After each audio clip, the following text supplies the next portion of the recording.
नमस्कार, जय हिंद। आप सभी का स्वागत है हमारे study platform it's GK motivation में। दोस्तों, अगर आप किसी भी कॉम्पिटिटिव एग्जाम की तैयारी करते हैं तो आज का साइंस का यह टॉप 20 एमसीक्यू सीरीज आपके लिए बहुत ही इम्पोर्टेंट होगा, जो आपके आगामी एग्जाम जैसे कि एसएससी, बैंकिंग, रेलवे, यूपीएससी जैसे सभी एग्जाम्स में बहुत ही इम्पोर्टेंट होगा। तो बने रहिए अंत तक अपनी तैयारी को स्ट्रॉन्ग करने के लिए।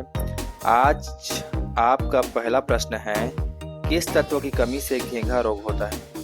इन चार ऑप्शनों में से बताना है दोस्तों, कौन से मिनरल्स की कमी से घेंघा रोग होता है। और इसका सही जवाब चला जाएगा दोस्तों ऑप्शन नंबर डी, आयोडीन की कमी से घेंघा रोग होता है। नेक्स्ट प्रश्न है, पावर ट्रांसफार्मर किस नियम पर आधारित है? इन चारों साइंटिस्ट में से किसके सिद्धांत पर आधारित है दोस्तों पावर ट्रांसफार्मर, इसको बताना है।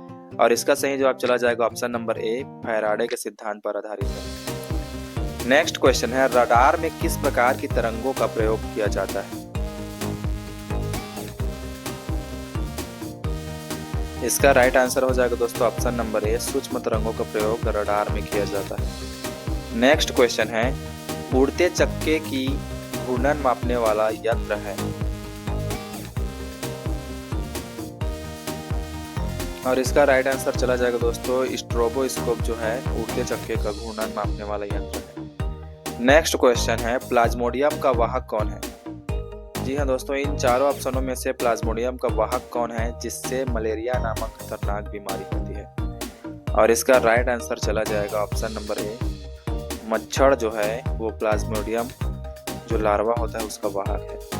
नेक्स्ट प्रश्न है, लोहे पर जंग लगना किसका उदाहरण है? दोस्तों, लोहे पर जंग लगना एक रासायनिक अभिक्रिया का उदाहरण है, यानी कि ऑप्शन नंबर बी इसका बिल्कुल सही जवाब हो जाएगा। नेक्स्ट प्रश्न है, पृथ्वी की घूर्णन गति कितनी है?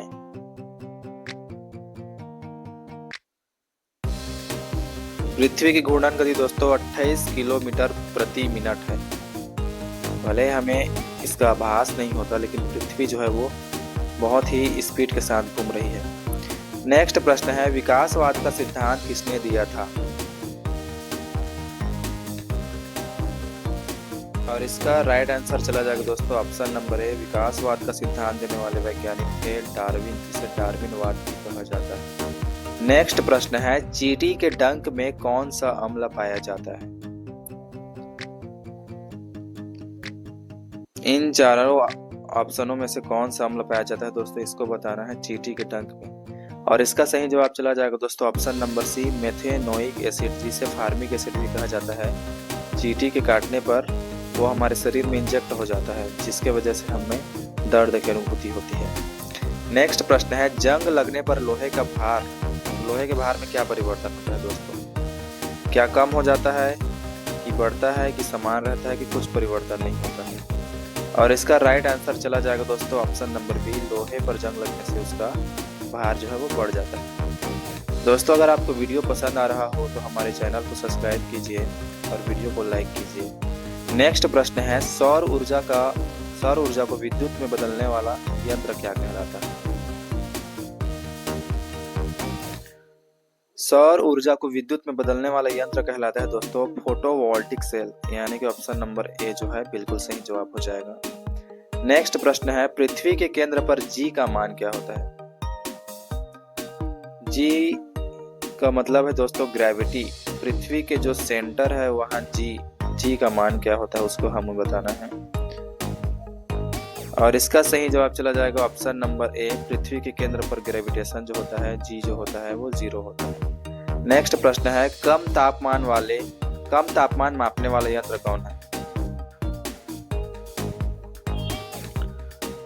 और इसका सही जवाब चला जाएगा दोस्तों ऑप्शन नंबर बी, क्रायोमीटर जो है वो कम तापमान मापने वाला यंत्र है। आज का आपका अगला प्रश्न है, मानव के सुनने की क्षमता कितनी होती है दोस्तों? इन चारों ऑप्शनों में से बताना है कि मनुष्य कितने हर्ट्ज तक की आवाज को सुन सकता है। और इसका बिल्कुल सही जवाब चला जाएगा ऑप्शन नंबर बी, 20 से 20,000 हर्ट्ज तक मनुष्य का सुनने का क्षमता होता है। अगला प्रश्न है, निर्वात में लोहा, कागज व पत्थर कौन पहले गिरा था? निर्वात कहने का मतलब दोस्तों जहाँ किसी भी प्रकार का कोई भी तत्व या कोई भी एलिमेंट नहीं होगा, ना ही हवा होगा, ना ही कोई गैस होगी। तो इसका सही जवाब चला जाएगा दोस्तों ऑप्शन नंबर डी, तीनों जो है एक साथ गिरेंगे। इसमें भार का कोई भी वैल्यू नहीं रह जाएगा। अगला प्रश्न है कांच का मुख्य घटक क्या है? कांच में इनमें से कौन सा तत्व मेन पाया जाता है दोस्तों? और इसका सही जवाब चला जाएगा ऑप्शन नंबर सी, सिलिका जो है वो मुख्यतः कांच में पाया जाता है। अगला प्रश्न है परमाणु सिद्धांत किसने दिया था?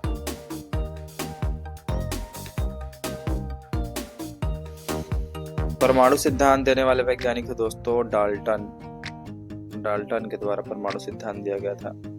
नेक्स्ट प्रश्न है वॉशिंग मशीन किस सिद्धांत पर काम करती है?